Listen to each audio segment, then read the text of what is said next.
समाचारों के इस भाग के प्रायोजक हैं गौतम बाली मेकअप स्टूडियो और एकेडमी, सेक्टर 1, छन्नी हिम्मत, जम्मू। नमस्कार, आप देख रहे हैं द न्यूज नाउ और देश विदेश और प्रदेश की खबरों के साथ न्यूज आवर एट 8 में मैं हूं बिंदिया। आइए नजर डालते हैं आज की सुर्खियों पर। चरणजीत सिंह चन्नी बने पंजाब के मुख्यमंत्री, सुखजिंदर बने डिप्टी प्रधानमंत्री ने दी बधाई। इस साल घाटी में नहीं हुआ कोई संघर्ष विराम, बोले जेओसी लेफ्टिनेंट जनरल डीपी पांडे। और यूवी कैन द्वारा जीएमसी श्रीनगर में 50 बिस्तरों वाला क्रिटिकल केयर वार्ड स्थापित। और अब समाचार विस्तार से। पंजाब के नए मुख्यमंत्री चरणजीत सिंह चन्नी को मुख्यमंत्री पद की शपथ के लिए आज प्रधानमंत्री नरेंद्र मोदी ने बधाई दी। उन्होंने अपने आधिकारिक ट्विटर पर चन्नी को दिए बधाई संदेश में कहा, पंजाब के लोगों की बेहतरी के लिए पंजाब सरकार के साथ काम करना जारी रखेंगे। कांग्रेस नेता चरणजीत सिंह चन्नी ने पंजाब के नए मुख्यमंत्री के रूप में शपथ ली। वह इससे पहले अमरिंदर सिंह सरकार में तकनीकी शिक्षा और औद्योगिकी प्रशिक्षण मंत्री रहे। सुखजिंदर सिंह रंधावा बने डिप्टी सीएम। भारतीय सेना घाटी के युवाओं और प्रतिभाशाली बच्चों के लिए कई योजनाएं और कार्यक्रम चलाती ही रही है। इसी कड़ी में आज भारतीय सेना ने श्रीनगर स्थित चिनार कोर ने सुपर 30 कोचिंग कार्यक्रम में भाग लेने वाले छात्रों की हौसला अफजाई और नीट 2021 परीक्षा की तैयारी कर रहे वांछित छात्रों के लिए एक कार्यक्रम का आयोजन किया। इस अवसर पर बात करते हुए लेफ्टिनेंट जनरल डीपी पांडे ने कहा कि संघर्ष विराम उल्लंघन में कोई वृद्धि नहीं हुई है। कम से कम कश्मीर घाटी में संघर्ष विराम उल्लंघन की कोई घटना नहीं हुई है। उन्होंने छात्रों को उत्साहित करते हुए उन्हें पढ़ लिखकर माता पिता के सपने पूरे करने और सही मार्ग पर चलने की हिदायत दी। During those periods were extremely cold, but these students continue to work here and study to ensure that they took the vision of the parents ahead, make the dream come true. And I'm so glad that all 68 of them have cracked the respective levels. So congratulations to you all. The third batch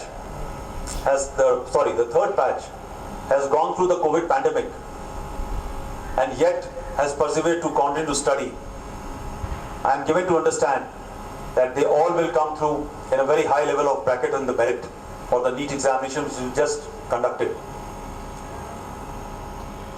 But my special thanks to the parents, to the people to the friends of media, is that you all trusted Indian Army to take charge of your children. Maximum of the youth you were sending out for the first time from your home, from the warmth of your home. I am so grateful that you understood that we will be able to take good care of the children and ensure that they go on the right path. So my thanks to you all, and I sincerely hope that all these kids, all the youth who attended classes here in Super 30 will grow up to become a very important member of society who will take the country to a greater heights. I wish to add here, gentlemen, that this 1 year is not only towards educating. We spend time coming here, all these young kids have an opportunity to spend time together, stay in the environment of the army and learn the value system of becoming a global citizen, an important mature member of the society and the country.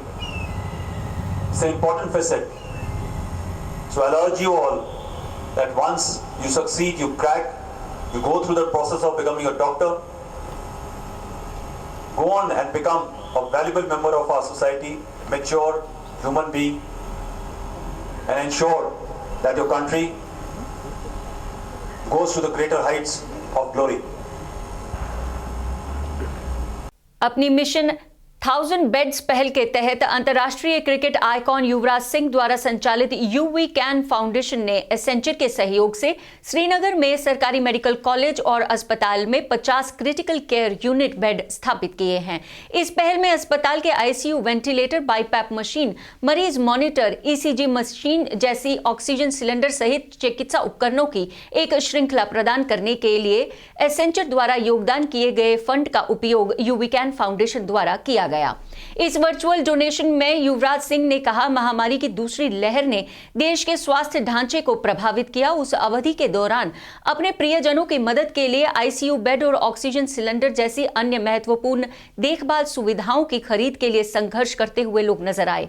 अपने आसपास न केवल दिल दहला देने वाली पीड़ा को देखने के बाद बल्कि एक व्यक्तिगत नुकसान का भी अनुभव करने के बाद उन्होंने कहा कि उन्हें इस घातक वायरस के खिलाफ लड़ाई में अपने स्वास्थ्य सेवा प्रदाताओं और फ्रंटलाइन कार्यकर्ताओं का समर्थन करने के लिए कदम उठाने की आवश्यकता महसूस हुई और मिशन 1000 बेड पहल के माध्यम से वे मौजूदा क्षमताओं को बढ़ाने के लिए देश भर के अस्पतालों में कोविड-19 क्रिटिकल केयर सुविधाओं की स्थापना कर रहे हैं।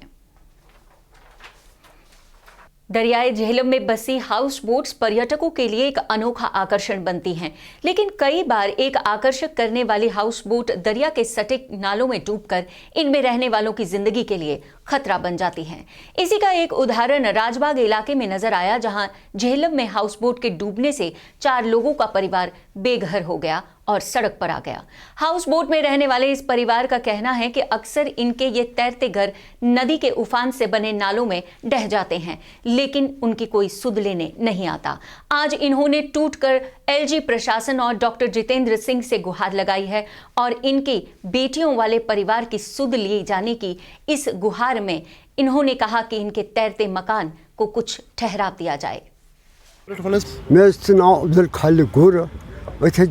रिवर जहल राज बागा ये जाओ ओतर बटोर दोन सबूत लटे दुबेन हाउस बोट अच्छे बच छाइन बच कर कमा तमो दित आब स्पोट मैं बच सोरे सामान गो बस अपील करान जितेंद्र सबत गवर्नर सबत डिविजन कमिश्नर अपील अच्छे करते क्या मत था जरूरियात है लकट बच्चे थे कोर मल लग फटो ये दुम चांद तकरीबन 50 लाख रुपये नुकसान ये गो मदद क्रैक गवर्नमेंट दीता कुन जाए क्या न दीता नाव शीरित अगर यह खुदा बगैर कौन सिर्फ आ रिवर पुलिस तमें IG गो बेचारा 7 बजे पे डाक सामान खाला और सामान गो वीर गो सोर ये बचो रबे मज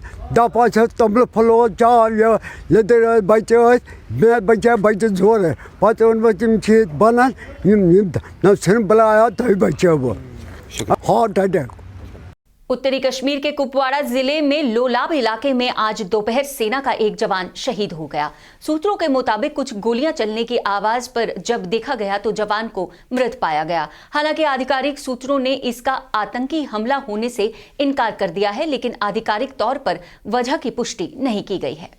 बाटाकुंड, शानू और मावर हंदवाड़ा के आसपास के अन्य क्षेत्रों के सैकड़ों निवासियों ने बाटाकुंड मावर पुल के नवीनीकरण की मांग को लेकर R&B डिवीजन हंदवाड़ा के खिलाफ विरोध प्रदर्शन किया। स्थानीय निवासियों का कहना है कि कुछ महीने पहले भारी बाढ़ के कारण पुल क्षतिग्रस्त हो गया था। उस समय उपायुक्त इमामुद्दीन ने इसके पुनर्निर्माण का आश्वासन दिया था, लेकिन अब तक इस संबंध में कुछ नहीं किया गया। स्थानीय लोगों ने कहा कि उन्हें पुल से परे अपनी कृषि भूमि तक पहुंचने के लिए 2 से 3 किलोमीटर के बजाय 6 से 7 किलोमीटर अतिरिक्त चलना पड़ता है। स्थानीय लोगों ने एलजी गवर्नर और डीसी कुपवाड़ा से इस मामले में जल्द से जल्द हस्तक्षेप करने की अपील की है, ताकि आम जनता को परेशानी के जो बाशिंदे उनको उनके खेत हैं, दूर दराज इलाके से वहाँ पे खेत हैं, तो हम वहाँ पे जा भी नहीं सकते हैं। कोई गाड़ी उस वहाँ से पास नहीं हो सकती है।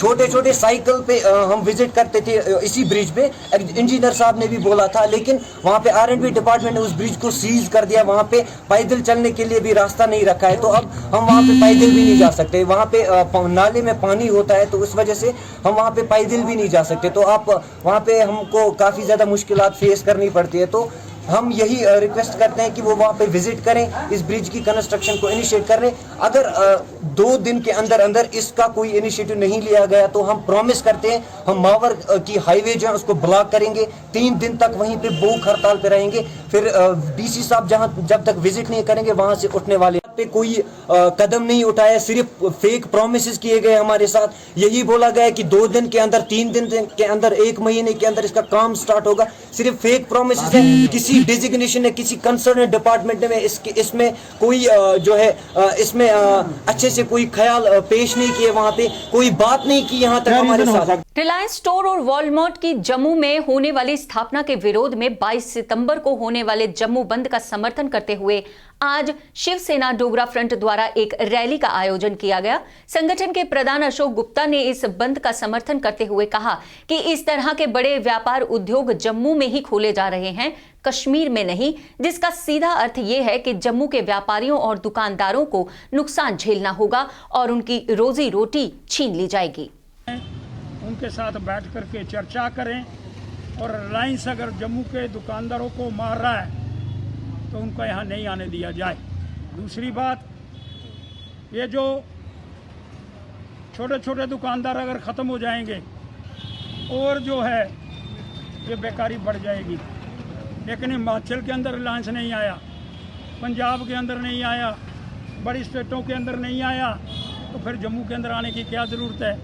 इसलिए मैं मांग करना चाहता हूँ 22 तारीख के बंद को सफल बनाएं और डिविजनल कमिश्नर राघव लंगर से कहना चाहता हूँ, जो आंदोलन करने वाले लोग हैं उनको अपने पास बुलाओ, उनके साथ बैठ करके चर्चा करो, क्योंकि राज्यपाल जी अच्छा काम कर रहे हैं और इसके विषय के अंदर भी मुझे उम्मीद है पूरा विचार करेंगे। इसलिए चर्चा करके इसका समाधान करने का प्रयास करिए।